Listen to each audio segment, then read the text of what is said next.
Twitter, a Jane Souza. Ela pediu que a gente falasse sobre milagres. Para a gente poder falar sobre os milagres de acordo com cada religião, a gente recebe hoje Lúcia Winter, representante da Cientologia. Seja muito bem-vinda. Muito obrigada, boa tarde. Boa tarde, viu? Padre Evaldo Trevisan, tudo que bem, está aqui também. Igualmente, obrigado, viu? E aqui ao lado direito, o Roberto Carlos Cruvinel, que é pastor também, mais uma vez, muito bem-vindo, viu? Muito obrigado, Kátia. Me sinto honrado demais de estar aqui pela segunda vez. Honra toda nossa de receber os três, viu? Obrigado. E você de casa, vai participar também?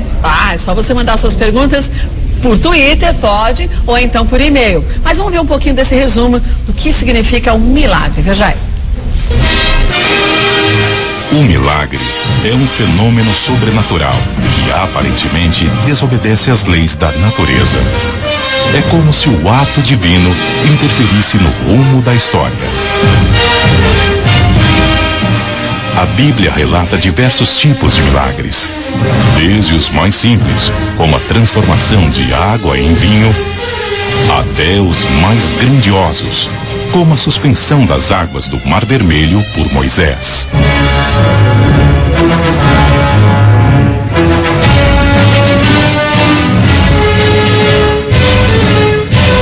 Atualmente, a fé não é o bastante para que um milagre seja reconhecido como verdadeiro. Até mesmo o Vaticano, antes de considerar um evento milagroso, faz uma rigorosa análise do suposto milagre, separando as fraudes daqueles considerados divinos. Foi o que aconteceu com Frei Galvão, em 2007, para ser considerado o primeiro santo brasileiro. O sacerdote franciscano, nascido em 1739, começou a ter fama de milagreiro quando salvou um bebê de um parto complicado ao dar pílulas à futura mãe. Hoje, cerca de 5.000 pílulas de Frei Galvão são confeccionadas por dia pelas irmãs enclausuradas do recolhimento de Nossa Senhora da Divina Providência em São Paulo, para ajudar pessoas com problemas de saúde. Agora, hoje nós temos um milagre, mas a gente tem que começar falando sobre o milagre com cada um, antes de perguntando se cada religião acredita no milagre. Cientologia acredita em milagre, Lúcia? Sim, acredita que nós mesmos podemos fazer os milagres. Aliás, fazemos milagres todo dia. E em Cientologia nós temos o conhecimento para fazer esses milagres. Porque o milagre é um fato, um acontecimento que ocorre, que é surpreendente e que não tem base nas leis naturais. Quer dizer, a ciência não consegue comprovar. Então, se uma pessoa, por exemplo, não consegue estudar, lê, chega no final da página, dá branco, fica tonta, dá sono, não consegue estudar. Aí, através das técnicas de Cientologia, ela aprende como estudar e consegue ler e consegue ir bem nos estudos, é um milagre também, né? Não deixa de ser. Deixa de ser. É que existem várias proporções, várias proporções, né, do milagre. Ou uma mãe que está com o filho debaixo da roda de um carro e ela é magrinha, só que o filho está ali debaixo da roda do carro e ela consegue levantar o carro, já viram isso? Levantar o carro e tirar o filho de lá. Então isso acontece até naturalmente quando a pessoa acredita que pode, quando ela pensa, eu vou conseguir. E é ela como espírito que consegue fazer isso. E através de Cientologia nós temos técnicas, métodos, práticas para que as pessoas façam mais milagres.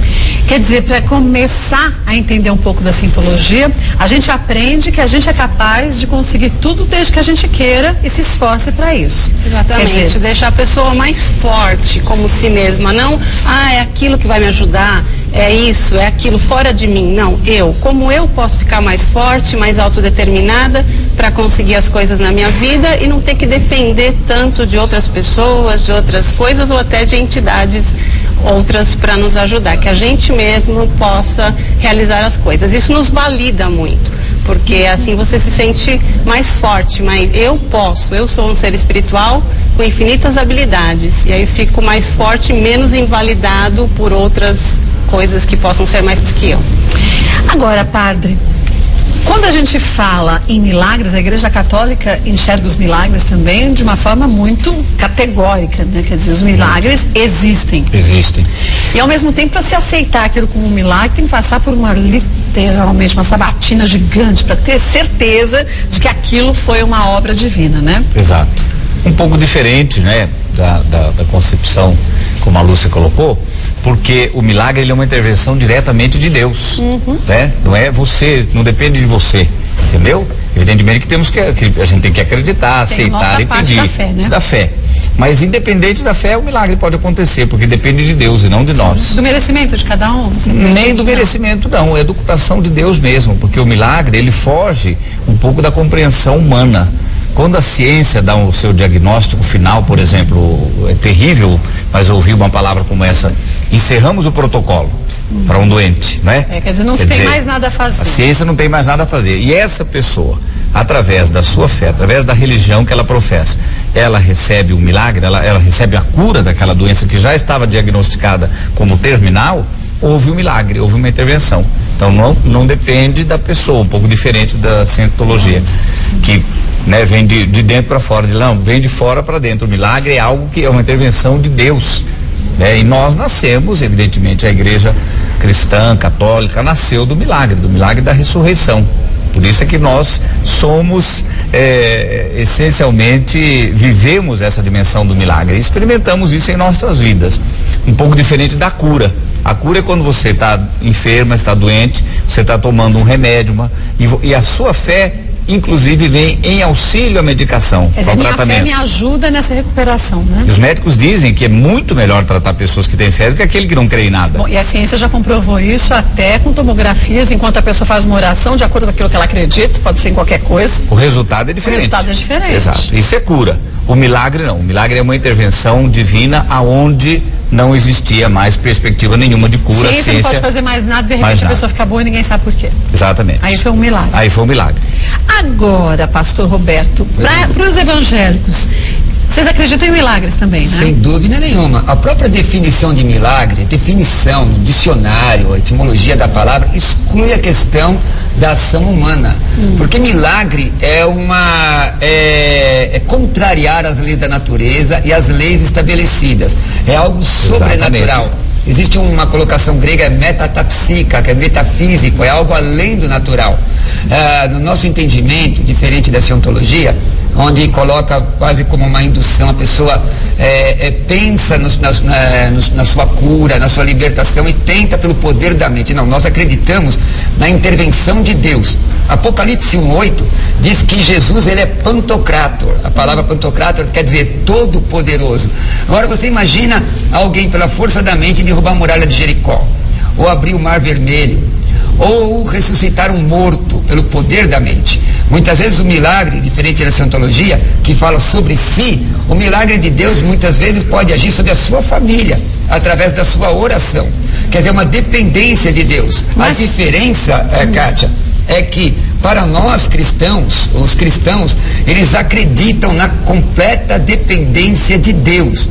Deus, ele é ontem, o verbo para Deus sempre é o presente indicativo ativo. Ele é ontem, é hoje, amanhã ele ainda é, e ele está interessado em operar no meio do povo. A força dele é a mesma, não perdeu a força. Deus está dentro de nós, então nós temos a força dele. Porque nós somos uma parte de Deus. Nós somos uma parte de Deus.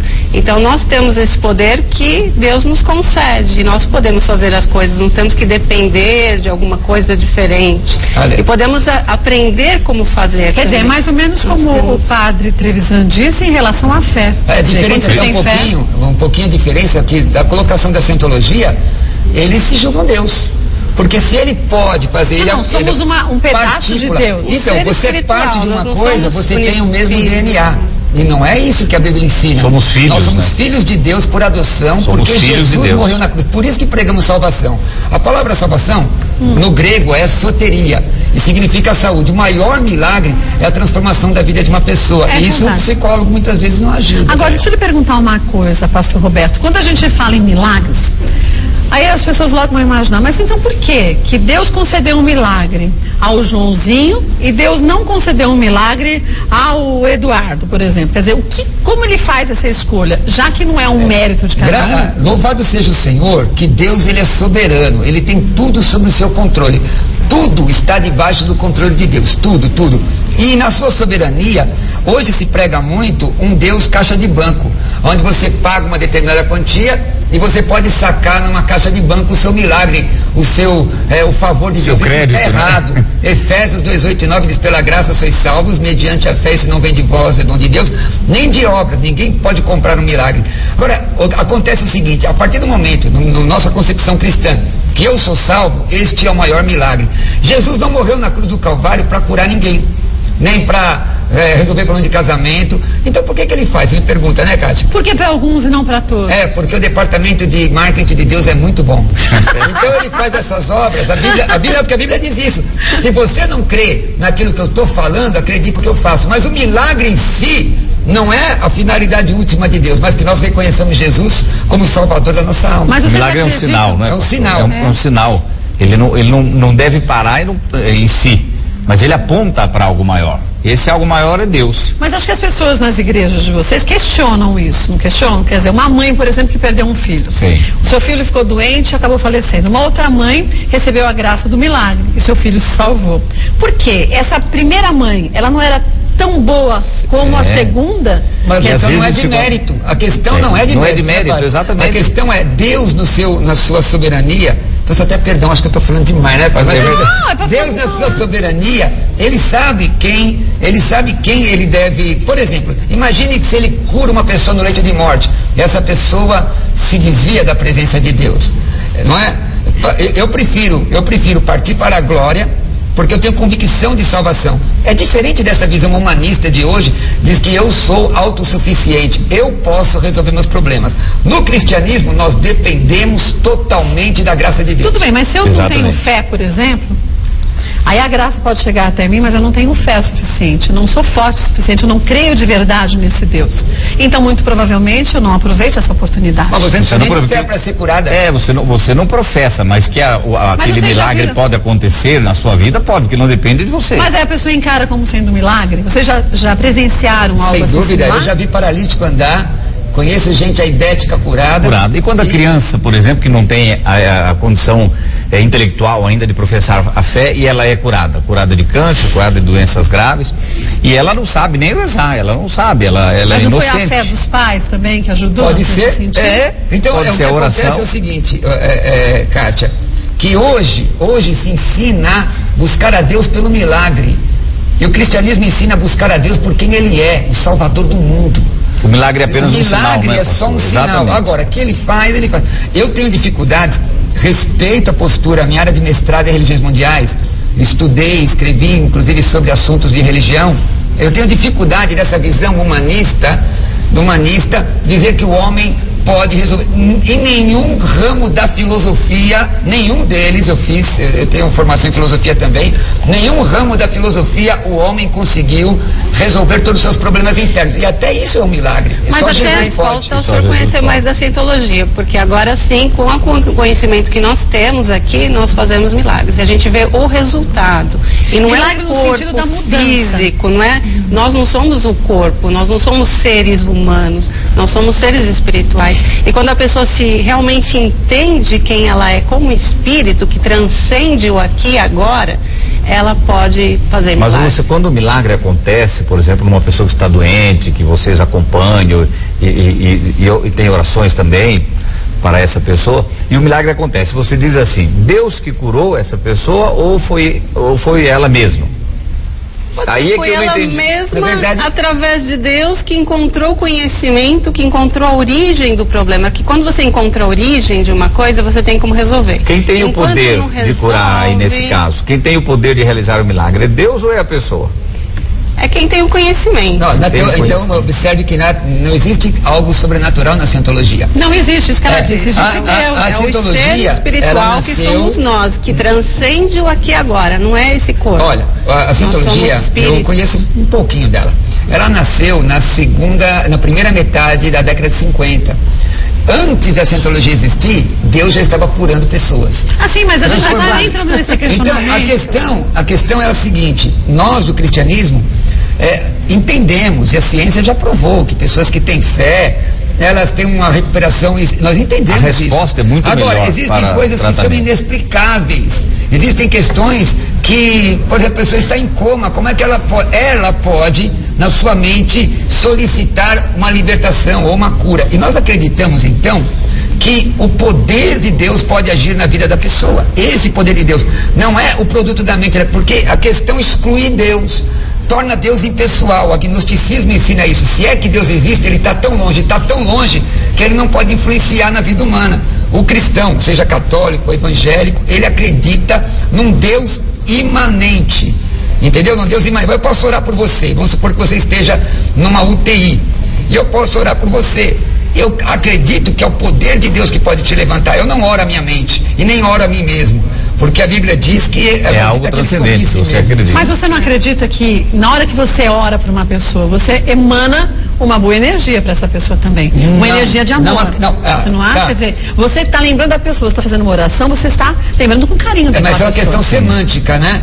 Você não transfere a energia. Inclusive o Espiritismo ensina sobre isso, sobre a imposição de mãos, no kardecismo, inclusive ensina isso. E várias outras técnicas. E várias outras técnicas. Temos essas técnicas aqui também. Aqui é uma cura da pessoa que está em coma. Então, uma técnica que uma pessoa usa e que é 100% ela passa a sua energia para aquela pessoa doente. Não, ela faz a pessoa entrar em comunicação com si mesma, com o próprio corpo. Como se a pessoa se descobrisse, se acessasse, porque a comunicação, ela cura muita coisa também, né? Se a gente está brigando, só a comunicação, ela é o solvente universal. Isso é uma questão de fé. Técnicas. É uma questão de fé. Mas é aplicar e ver o resultado. Agora, conhecer, aplicar e ver o resultado. Como tudo que eu estudei desse autor, eu apliquei e vi que resultou, então agora eu confio. Como medicinas alternativas, tem tanta coisa que como uma sai da... uma autoajuda, exatamente. Para nós a diferença é a ajuda do alto. Só que a diferença é que a cientologia ensina, pelo que eu estou entendendo, no meu grosso modo de ver, ensina autoajuda. O cristianismo ensina ajuda do alto. Ajuda do alto, essa definição, acho que é melhor. Ajuda não da mente em si, a gente usa a mente para ajudar, mas ajuda, você começa a descobrir quem você é como espírito. Nós, como seres espirituais, somos muito invalidados. Você não pode, você não consegue, você é minado, tudo é outra coisa. Não estou falando de Deus em si, mas às vezes, porque é a cor da parede, é o número, é o astro. Então o ser espiritual, ele não é nada perto de todas as outras coisas que parecem que são mais fortes que ele. E na cientologia ele começa a descobrir que ele é o poderoso, ele é o único agente terapêutico que realmente existe. Então a pessoa acreditando mais em si mesma e sabendo do seu poder, ela consegue fazer. Então a teologia, no final do século XIX, uma teologia parecida surgiu, que é a teologia da morte de Deus. Que teologia era essa? A morte de Deus. Deus não influencia mais no ser humano. Deus é uma utopia produto da mente humana. Olha. Mas aí são deixa eu dizer para você. Nós temos até uma área que é a oitava dinâmica, que é a área do ser supremo ou Deus. Só não exigimos que a pessoa acredite em algo. Não existe um dogma. Ela pode acreditar naturalmente como ela sente. Agora, deixa eu perguntar uma coisa para vocês. A gente vê o quanto que as pessoas ultimamente andam solitárias, deprimidas, entristecidas. Não falta muitas vezes em algumas pessoas, não digo nem só fé, falta ela acreditar no quanto que ela pode ser feliz. Eu digo isso por quê? Porque às vezes as pessoas ficam num estado tão baixo de energia positiva, de fé, que elas começam a acreditar que Deus não existe, ou então ele existe, mas esqueceu de mim. Esqueceu de mim, tá longe, tá no céu. Quer dizer, por que eu sou esquecido? Mas será que a gente não tem que fazer a nossa parte? Deus está aí, na verdade, mas eu tenho que a nossa parte vai até onde está possível. Sim. Lucas 1,37 diz que que Jesus, ele é especializado em coisas impossíveis. Então, por exemplo, eu creio, eu era drogado. Eu tenho 27 anos de fé, 27 anos de fé. Minha mãe tem um corte de faca nos 4 dedos da mão por minha causa. Eu era completamente perdido. E eu passei e conheci, decorei a liturgia de Nichiren Daishonin japonês, da primeira parte de cabeça. O que mudou a minha vida não foi uma religião, nem a placa de uma igreja. Se ela fosse tão importante, eu estaria por lá de dentro. O que mudou a minha vida foi a pessoa maravilhosa de Jesus. Então ele diz assim... Mas você não quis mudar? Então, na verdade eu não queria não. Mas como que você se percebeu? No momento que eu encontrei com Jesus, eu vi que ele era a resposta do anseio da minha alma. Todo ser humano tem, por isso que as pessoas procuram religião. Então o que acontece? Ele diz, como você falou de solidão, Jesus disse na Bíblia, Eis que estarei contigo todos os dias da sua vida. Na perseguição, Jesus está lá. Na hora da luta, Jesus está lá. E se você morrer e não for curado, Jesus continua lá. Mas Jesus também. Compromisso com ele. Mas você concorda que Jesus sempre esteve ao seu lado, mesmo quando você estava drogado, ele estava ao seu lado. Eu concordo. Mas que você teve que querer a ajuda dele. Você que falou, pai, ou então do jeito eu concordo que ele, eu concordo conforme a palavra de Deus diz, eu concordo, Kátia, que ele estava me observando e me amando, mas não a Bíblia, julgando. mas a Bíblia diz, e eu creio nisso, Isaías 59, 1 e 2, que diz: o ouvido de Deus não está fechado para não te ouvir, a mão de Deus não está encolhida para não te abençoar, mas os vossos pecados fazem divisão entre vós e o vosso Deus. Ou, como diz lá no Novo Testamento, padre, ou a Romanos 6:23, o salário do pecado é a morte. Então, Jesus veio ao mundo, não foi para fazerem filme dele. Jesus veio ao mundo não foi só para dividir a história e o pessoal colocar o calendário gregoriano, nem para inventar a igreja católica ou a igreja protestante. Jesus veio ao mundo para salvar a humanidade, que é o maior milagre que tem. Então, eu não queria, eu nem conhecia, mas o dia que eu encontrei Jesus no caminho, um milagre aconteceu, transformação radical de vida. Mas se você não tivesse... No caso, você, o Roberto, estava no caminho errado. Muito. Havia um caminho certo para ser seguido, não é? Que é o que Deus quer. Agora, porque Deus não chamou esse mundo, nos deu a vida, nos deu a existência, para que nós fôssemos felizes. Agora, e vivêssemos bem. Para que tivéssemos o melhor. Agora, se você escolhe o pior caminho, você escolheu a droga, escolheu a violência, escolheu tudo que é errado, não é? Então, Deus está ali te esperando. O momento que você tome consciência disso, e aí é o processo de conversão que o pastor aliás, passou. a palavra que coloca aí é metanoia no grego. Metanoia, exatamente. É mudança radical de pensamento. De atitudes e de pensamentos. Mas o senhor acredita, padre Trevisan, que na verdade o que acontece, claro, foi como eu falei agora pro pastor Roberto, Deus estava do lado dele, Jesus estava acompanhando o tempo inteiro. E na hora que nós estamos doentes também, na hora que estamos sofrendo também. Então, mas aí não nos abandona nunca, porque Deus não quer a morte dos seus filhos. Agora, o acidente, a doença, depende daquilo que você come, depende das suas opções. Essas coisas acontecem. Deus não quer a morte de uma criança, por exemplo. Você sabe que eu trabalho, eu tenho hoje em nossa casa 35 crianças que são vítimas do HIV. Uhum. E eu cuido dessas crianças, né? Já são 15 anos de obra, alguns já são adultos, né? Como meus filhos. Então, nós lutamos todo dia em prol da vida. E eu tenho um diagnóstico que eu me esqueci de trazer, mas de uma médica, por exemplo. Essa criança, quando chegou na nossa casa, estava com uma carga viral altíssima. Com quantos anos? Ela chegou bem nenenzinho, com 2 anos por aí. A carga viral muito alta, com câncer na gengiva, com comprometimentos motores, uma série de coisas, retardamento mental. E depois de um período estando lá na nossa casa, a própria médica que cuidava escreveu um diagnóstico, porque reduziu, né, praticamente que negativou o exame. Ela escreveu, e eu tenho isso em casa.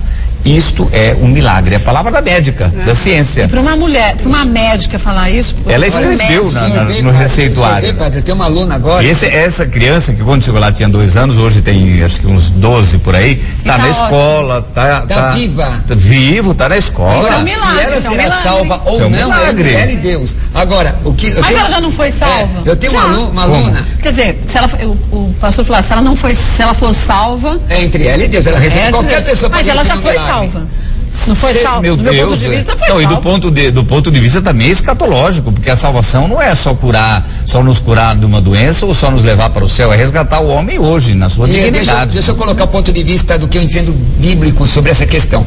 Eu tenho uma aluna, Diana, ela chegou na minha aula e disse: pastor, eu estou com leucemia, está aqui o exame. E laboratório chique, negócio de gente, coisa chique, né? E nós oramos por ela. Eu não pedi a eu mesmo: maravilhoso Roberto, cure essa pessoa. Não, você usou, né? Você foi instrumento. Deus, em nome de Jesus, cura essa pessoa. A igreja orou. Ela fez na outra semana um exame, os 2 exames do mesmo laboratório, cura. O que eu coloquei com relação à salvação, para não dar um entendimento de universalismo, que é uma corrente filosófica espúria do ponto de vista da Bíblia. Ou achar, pastor, que a salvação é só para depois. A salvação é uma questão. O maior milagre do ser humano é a salvação de sua alma. Ela se dá na história pessoal. E isso é uma questão pessoal, individual, quando ela encontra com Jesus. Só Jesus pode salvar. Está escrito na palavra de Deus. Sim, nós tivemos um caso também de um senhor que estava com câncer na próstata e foi diagnosticado como tal, e depois os procedimentos de cientologia, conhecimentos também foi, não tem mais nenhum câncer. Volto já e vou deixar uma pergunta para vocês. Quero saber o seguinte, entendi o que o senhor disse, pastor, mas só uma telespectadora perguntando pela internet. Existe Deus, existe uma força maior, existe Jesus que que é tão importante, que está sempre presente com a gente, faz da gente seres diferentes. Sim. Depende de quem, na verdade. Você disse que não existe um mérito, quer dizer, não são as pessoas que têm mérito que recebem a graça. Não. De que forma, por exemplo, que essa moça recebeu esse milagre e ela ficou livre da doença? De que forma que essa criança ficou recuperada? E de que forma que esse senhor, pela cientologia, ficou curado? É isso que eu volto e quero saber de vocês. Muito bom. Voltando ao nosso fórum religioso, gente, deixa eu só falar o seguinte. Aqui são todos convidados para darem suas opiniões e são todas respeitadas. O interesse da gente é fazer com que as pessoas em casa entendam um pouco de Não é briga, não. É debate positivo, é fazer que o outro possa mostrar a sua opinião, né? E a gente vê que muitas vezes são tão parecidos, né? São muito parecidos, exatamente. Verdade. Agora, voltando à minha pergunta, eu perguntei, mediante a visão de vocês, já que cada um tem uma experiência com um milagre, o que fez com que essa menina tivesse um milagre ali? Quer dizer, são todos da igreja orando junto, essa força de tantas pessoas. Eu vou levantar aqui uma questão que eu acredito que possa dar polêmica. Acredito. Bom, no caso, você usou, Kátia, uma expressão que me causa um pouco de preocupação, que é a força de Deus. Existe, por exemplo, o russelismo usa isso para falar acerca do Espírito Santo, como se fosse algo impessoal, como se ele não pudesse se relacionar. Eu digo a força de Deus assim, quanto a um ser maravilhoso, uma manifestação. Nas igrejas não tem isso? Sim, existem milagres, existem sinais, vou usar a palavra sinais, porque milagre, no conceito teológico, é somente atribuído a Deus. Então existem sinais e nem todos eles são de Deus. Alguns podem ser produto da mente humana, e com isso eu não estou concordando com a doutrina ou na exposição da cientologia. Pode acontecer, mas nós acreditamos que pode. A ciência já provou que pode. É como se a pessoa tivesse visões ou indução e ia melhorar e existem outras ações, e eu, como sou um teólogo ortodoxo, né? Eu acredito que existem ações malignas também, fazendo obras, inclusive de cura. Aí a pergunta, mas qual é a intenção do inimigo de curar alguém? Não é? O inimigo das nossas almas, quando eu estou falando do demônio, diabo, gente diz que é produto da mente humana, eu creio conforme como personalidade, como a Bíblia revela. É, na verdade, enganar as pessoas. Mas como que o demônio ia curar a gente para engabelar a gente? Ele não vai empurrar a gente mais para Deus e menos para ele? Não, lógico que não. Não, por exemplo, se eu estou numa igreja, ou eu estou na minha casa, de repente eu começo a pensar, puxa, Deus está me curando. Para mim é Deus, eu não penso, o demônio está me curando. Você já estudou sobre como é que funciona um conto do vigário? Ah, sim, muita gente o conto do vigário, ele conta com a ganância da pessoa. Ah, sim. Então, o que acontece? Os vigários antigos, não os de hoje. Na verdade, quando o vigário, falei que eu tenho uma certa idade agora, não falei? Não tem problema, eu tenho mesmo, eu sou da época do Nacional Químico. É uma expressão muito antiga e muito errônea. Mas o conto do vigário, o estelionato, ele conta com o desejo da pessoa. Então o adversário, ele até pode, a Bíblia diz que ele faz sinais, a Bíblia diz que se fosse possível, ele enganaria inclusive os escolhidos. Então, na verdade, no meu entendimento, existe uma batalha espiritual. Efésios 6 diz isso. Os católicos chamam de exorcismo, há um ritual para isso. Os evangélicos chamam de expulsar demônios. Isso. Mas aí normalmente esses espíritos maus, o demônio, ele não vem só para acabar com a vida da gente e não para dar alguma coisa. Não, a Bíblia diz que ele se transforma em anjo de luz e veio para matar. Mas aí quando a gente quer barganhar, não é, por exemplo? O objetivo dele, do demônio, eu não sou especialista em demônio, nem quero ter conversa nenhuma com ele.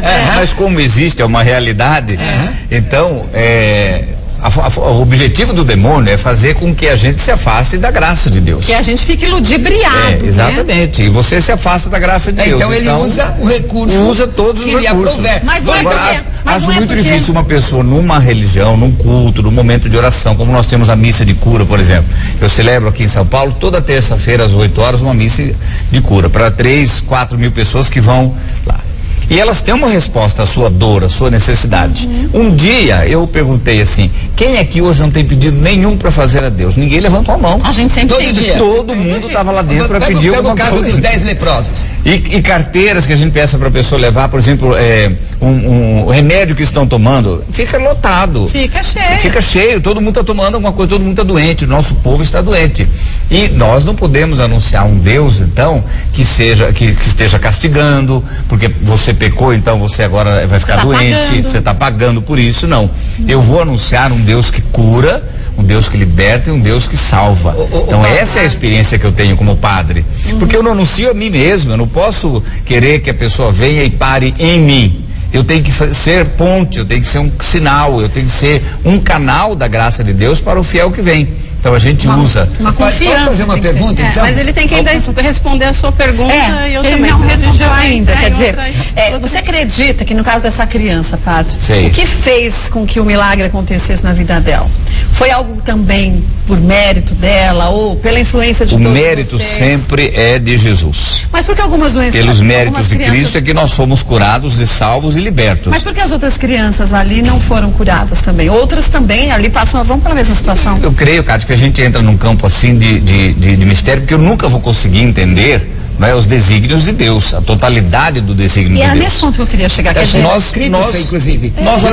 Nós oramos, nós rezamos. Existe, a gente acredita, mas a gente não sabe, não sei como confirmar 100%. Exatamente, eu não sei por que acontece isso.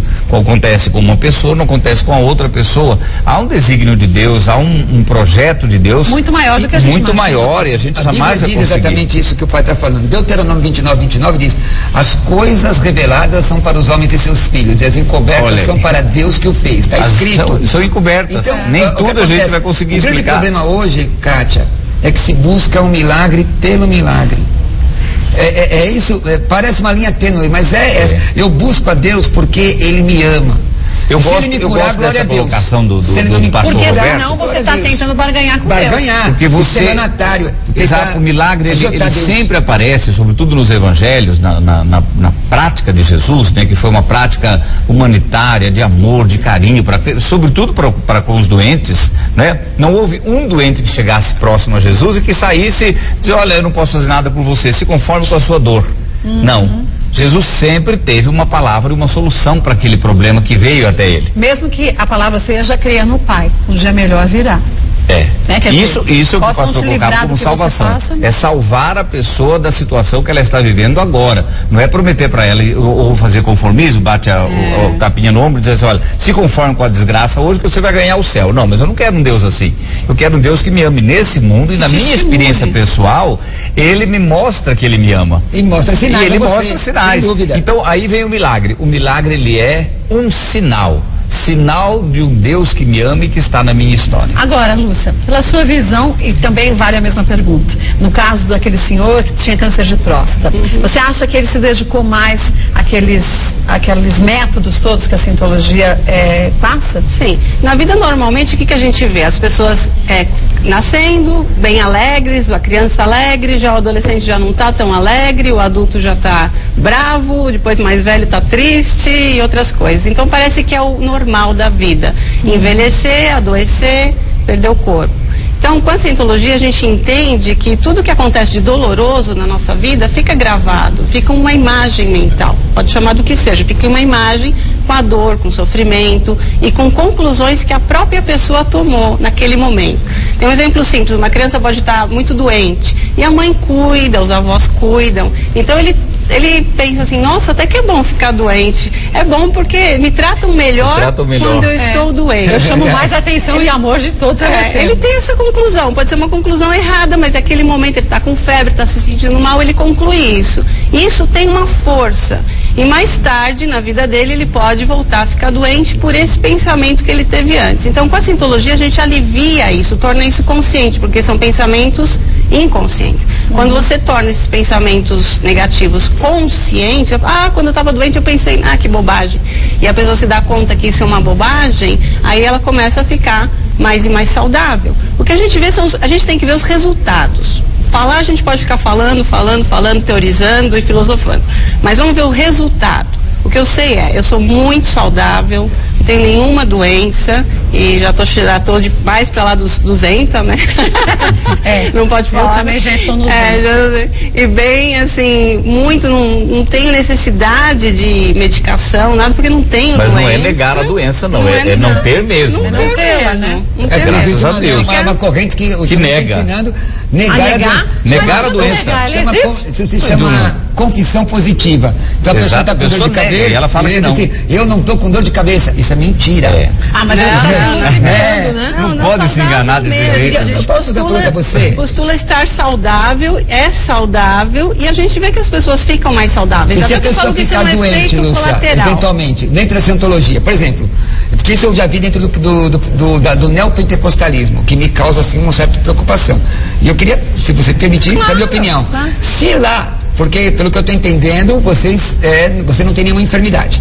Se você tiver alguma enfermidade, seria falta de crença naquilo que você prega, ou na verdade é uma vicissitude da vida? Eu ia aproveitando, eu ia fazer a mesma pergunta com outra palavra, quer dizer, a doença, ela é consequência do pecado, ou ela é consequência de algum problema existencial, uma anomalia genética? Não, isso pode existir. Nós somos seres espirituais e temos uma mente e temos um corpo. Então isso tudo é complexo. O corpo tem até um campo elétrico em volta do corpo. E tem coisas físicas no corpo, genética e tudo isso. Mas o único agente terapêutico verdadeiro é o espírito. Ele comanda a mente, que comanda o corpo. Então, se a pessoa descobre quem ela é, qual o poder que ela tem como ser espiritual, aí ela tem mais comando sobre o corpo. E isso que é questão das doenças psicossomáticas, quer dizer, você não deixa... O psicossomático é causado pela mente, mas não é o poder da mente, é o poder do espírito sobre a mente e sobre a doença, o corpo. você respondeu, a doença, como é que ela entrou nessa história? Porque se o espírito ele é tão super-homem, assim, ele tem tanto evoluído, ele não permitiria que nada entrar. Como é que a pessoa contrai um câncer, por exemplo? Então, mas a pessoa sofre dor física. Existe na teoria do conhecimento, que é chamada epistemologia, teoria do conhecimento. Pode ser empírico, científico e tudo mais. E a minha pergunta, por exemplo, quando você pergunta alguma coisa a mim, eu digo, a Bíblia diz, a minha fonte, como teólogo, pastor evangélico, a minha fonte de pesquisa é a Bíblia. Posso usar outras obras como apêndices, mas é a Bíblia. Então, eu entendi exatamente o que você falou, mas eu queria saber qual é o fundamento, as definições, as colocações derivam de que tipo de observação? Observação científica? Onde é que estão escritos? Pelo que ela falou, é empírica mesmo. A questão, se for empírica, foram as experiências. São experiências. O senhor Eli Van Huber. Eu só acho ótimo. Viu, pastor? Roberto, ela já respondeu. A Kátia é tão simpática, mas tão simpática, que às vezes eu fico constrangido. Não, mas sabe o que eu acho? Eu gosto dessa oportunidade, porque a gente vê o quanto que cada um quer conhecer intensamente as outras pessoas. E eu fico imaginando também, Kátia, eu imagino o telespectador também, que está em casa acompanhando, né, o seu programa tem muita audiência, ele poder ouvir opiniões diferentes, porque às vezes ele vai na sua igreja ou ele vai na sua, ele só tem aquela isso formação. Acontece até dentro da mesma religião. Por exemplo, eu vou na igreja do padre, não sei das quantas, do pastor, não sei das quantas. E cada um tem a sua visão perante a mesma religião. Por exemplo, o pastor da igreja Assembleia de Deus, acrescentou uma série de elementos, importantes. Eu sou da igreja católica, acrescento. A Lúcia é da Cientologia, então acrescenta. Eu acho que tudo isso, né, mostra o pluralismo das nossas ideias e tudo mais, para que cada um depois conclua, né, o telespectador é inteligente, que está em casa, a dona de casa, está acompanhando, ela vai dizer assim, olha, mas na hora que eu ficar doente, bem, como é que eu vou me virar com isso? Até o ateu. Não pode pensar nem na hora que vai ficar doente, a pessoa pode pensar assim, bom, até antes, ok, né? Até o ateu vai ficar doente, vou lembrar de Deus, não, eu lembro dele o tempo inteiro. Eu sou ateu, o camarada diz, eu sou ateu graças a Deus, né? Então, agora você imagina o ateu, por exemplo, que não se encaixaria aqui nesse debate, porque não. Mas talvez aonde ele se apega. Ele se encaixaria em tudo, talvez. A minha pergunta se dá pelo seguinte, como é um debate religioso, o senhor é um padre católico. Então o senhor se baseia na Bíblia, nas encíclicas papais, nos ensinamentos da igreja. Você quer saber onde que a Cientologia se baseia? Porque como ela se define como religião, a palavra latina para religião é religar o homem a Deus. É ligar o homem a Deus. Mas ela já explicou. Mas se Deus, ele tem um conceito de Deus, pelo que eu entendi, um conceito de um Deus muito etéreo, muito longo, muito agnóstico. Então vamos ver o que ela diz. Quer dizer, a base da cientologia enquanto religião.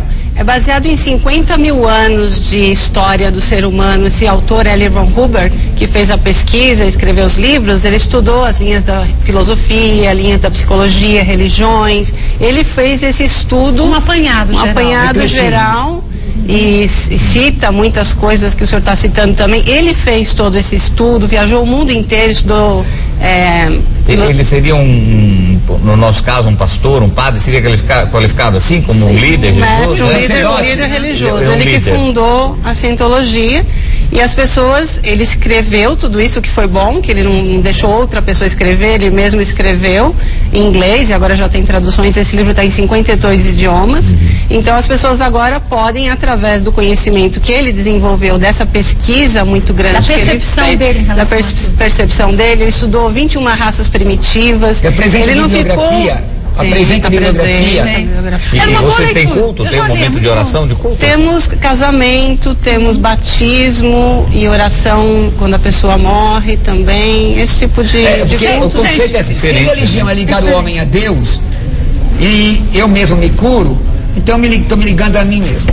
Não é nada disso, É complicado isso aí. Convido a todos. Sabe que a gente fez uma vez isso com o Padre Juarez? O Padre Juarez foi em todas as religiões, foi na mesquita, ele foi num templo para conhecer. Eu acho que seria uma boa oportunidade que a gente fizesse isso. Trocarem os seus livros, lerem e depois da próxima vez cada um dizer o que entendeu da outra religião e de que forma que isso modificou também a sua percepção.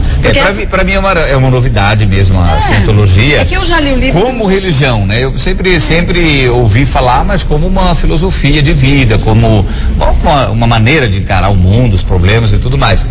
Mas a Lúcia afirmou que é uma religião, então eu respeito a opinião dela. Os teólogos dizem que tem que ter 3 características para ser uma religião. Buscar uma verdade máxima e métodos para chegar a essa verdade máxima e pessoas que se reúnam para alcançar essa verdade nessa máxima. Definição, maçonaria é religião. Que transcende o aqui e agora. Tem que transcender o aqui e agora para ser considerado Estão uma os 3 religião. convidados a voltarem os 3 Olha que ótimo. Olha, deixa eu só lembrar você de casa que esse fórum religioso, você está sendo convidado a participar. Você pode mandar sugestões de temas, como aconteceu hoje, desse tema polêmico que é o milagre. Muito bom, sobretudo então, amanhã como vai se comemorar o dia de finados e tudo mais, né? Para muita gente é o final, e para nós não, para nós é o começo de uma outra história. É uma questão escatológica. É verdade. Dá um bom debate isso aí, a vida após a morte. É ótimo também. Quem quiser conhecer a Assembleia de Deus, pastor... Eu até trouxe um presente para você, sempre trago, né? Sempre, eu tô ficando já expert. E esses presentes estão no meu site, inclusive, tá? Tem aqui esse DVD de escatologia, que é a doutrina das últimas coisas, negócio final do mundo, que vai acontecer depois da morte, são 3 DVDs. Vou assistir. Escatom é o que virá depois. Escatós é o final, já é o último, né? Os últimos. Então, e também um livro só sobre o Espírito Santo, é um curso, tá lá no meu site, lá. Que legal. Tem ali uma loja virtual. O site qual que é? E também como interpretar a Bíblia. Isso é bom pra gente entender presente a Bíblia. para você. Coloquei mais um texto grego aí. Olha, ótimo. O nosso site, eu sou pastor da Assembleia de Deus Ministério Pleroma, aliás, quero mandar um beijo para a mulher mais linda do universo, minha esposa. Tá certo. Eu sou apaixonado, ela é um presente que Deus me deu. Dizem que a mulher é metade do Ministério do Homem, a minha deve ser mais de 90%. E o nosso site é assim, ó, www.adpleroma.com, www.adpleroma.com. Meu telefone, se você permitir, 0 prestadora 11 2805 6381, 2805-6381, e eu estou no Facebook como Roberto Cruvinel. Quero agradecer aqui a assessoria de imprensa, o Henrique. Gente super boa. Fiquei feliz de conhecer a mama, muito legal. Ela é ótima. É bom demais estar aqui. E dizer mais uma vez que você é pra lá de simpática, Obrigada, viu? Espero mais vezes. Pastor já deu todas as dicas de onde encontrar. Agora, Padre Evaldo Trevisan. Muita gente fala assim, eu tô tem como a gente visitar a casa também? Lógico, pra ajudar, tem. Nós temos o site, que o nosso instituto se chama Amigos da Fé, e o site é amigosdafé.com.br. Lá tem como chegar, porque é o local onde eu celebro as missas também de terça-feira, Durante o dia as crianças ficam na nossa casa e no mesmo espaço celebram a missa, porque é o espaço maior, tem 3.000 pessoas lá, né? Que legal. E o nosso site, lá tem o Facebook também, tem o Twitter e vídeos, etc, né? E a última vez que eu vim aqui, eu trouxe um outro livro que eu te dei, que era a Radiografia da Alma, mas agora eu estou lançando esse, que é o 40 Dias de Esperança. Legal, olha. Saiu pela Edições Loyola. E são 40 reflexões que têm ajudado muito no crescimento, né, espiritual. Que legal, vou ler também. E lancei recentemente, para ajudar também a nossa obra, o CD e o DVD que se chama A Vitória Vai Chegar. Quem quiser saber, porque também você canta, saber dos shows também, que a renda é revertida para a ajuda das crianças, da paróquia também.